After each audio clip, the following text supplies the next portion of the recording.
Final lesson for this chapter is about compound surface area. Mrs. Jacoby purchased foam blocks in the shape of rectangular prisms. She's going to decorate them with Gerber daisy flowers that have an area of 4 centimeters squared each.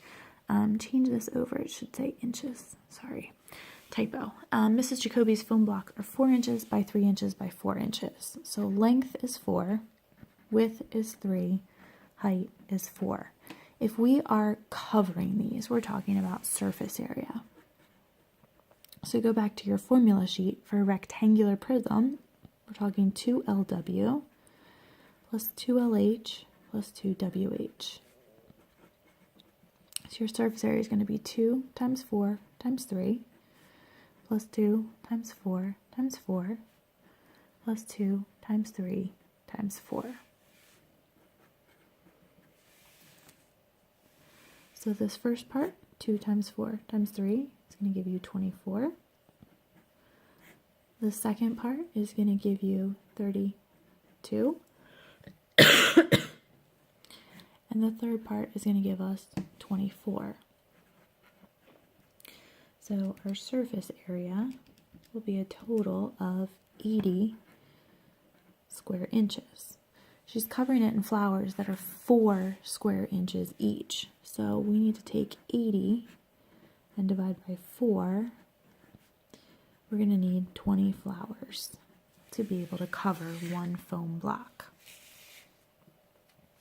Example 2, Max is putting a circular label on the front of this cube as shown. He needs to cover the rest of the cube in wrapping paper. What is the area of wrapping paper he will need to cover the cube? So basically, we're going to need to cover the cube and take away that area of the circle. A cube works just like a rectangular prism. Or you can realize that on a cube there are 6 sides that all have the same area.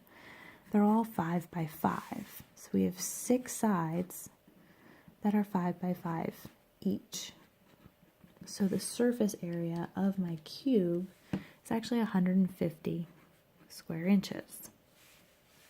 For that circle now, the diameter is 5, which tells me the radius is half of 5, or 2.5.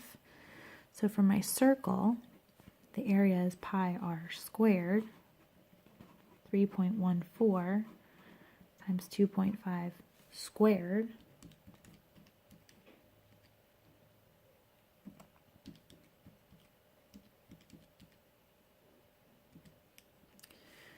which gives us 19.625. So our cube is 150, and our circle is 19.625. Which will give us 130.375 square inches would be needed to cover the rest of the cube then, without the circle. Example 3, Morgan has a textbook that is 9 inches length by 12 inches width by 2 inches height. She needs to cover her book, so we're talking about surface area, for class. She likes to add 30 square inches of overlap so that the cover lasts longer. How much paper will she need to use? Since it's a rectangular prism, we have 2LW plus 2LH plus 2WH. So we plug in 2 times 9 times 12 plus 2 times 9 times 2 plus 2 times 12 times 2. So 2 times 9 times 12 will give us 216. 2 times 9 times 2 will give us 36. And 2 times 12 times 2 will give us 48. So the surface area of covering her book is going to be 300. But don't forget, she likes to add 30 square inches, plus 30.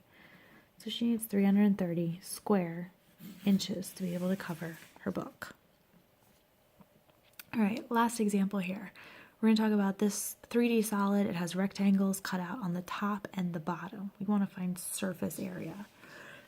So we're going to find the surface area of the rectangular prism. We're going to take away this rectangle, but there's one on the top and there's one on the bottom. So we're going to take away 2 of the rectangles. So let's talk the rectangular prism. Surface area is 2LW plus 2LH plus 2WH. Length is 5, width is 4, height is 5. 8, 4, 5, sorry. Surface area is 2 times 8 times 4 plus 2 times 8 times 5 plus 2 times 4 times 5. Just plugging in my values. So 2 times 8 times 4 is going to give me 64. 2 times 8 times 5 is going to give me 80. And 2 times 4 times 5 is going to give me 40. So my surface area is going to be 184 square feet for this part. I need to take away 2 of the rectangles. Looking at one of the rectangles, we're going to do length times width, 1 times 4, which is just 4. So minus 2 times 4, so 184 minus 8, which is going to give me 176 square feet.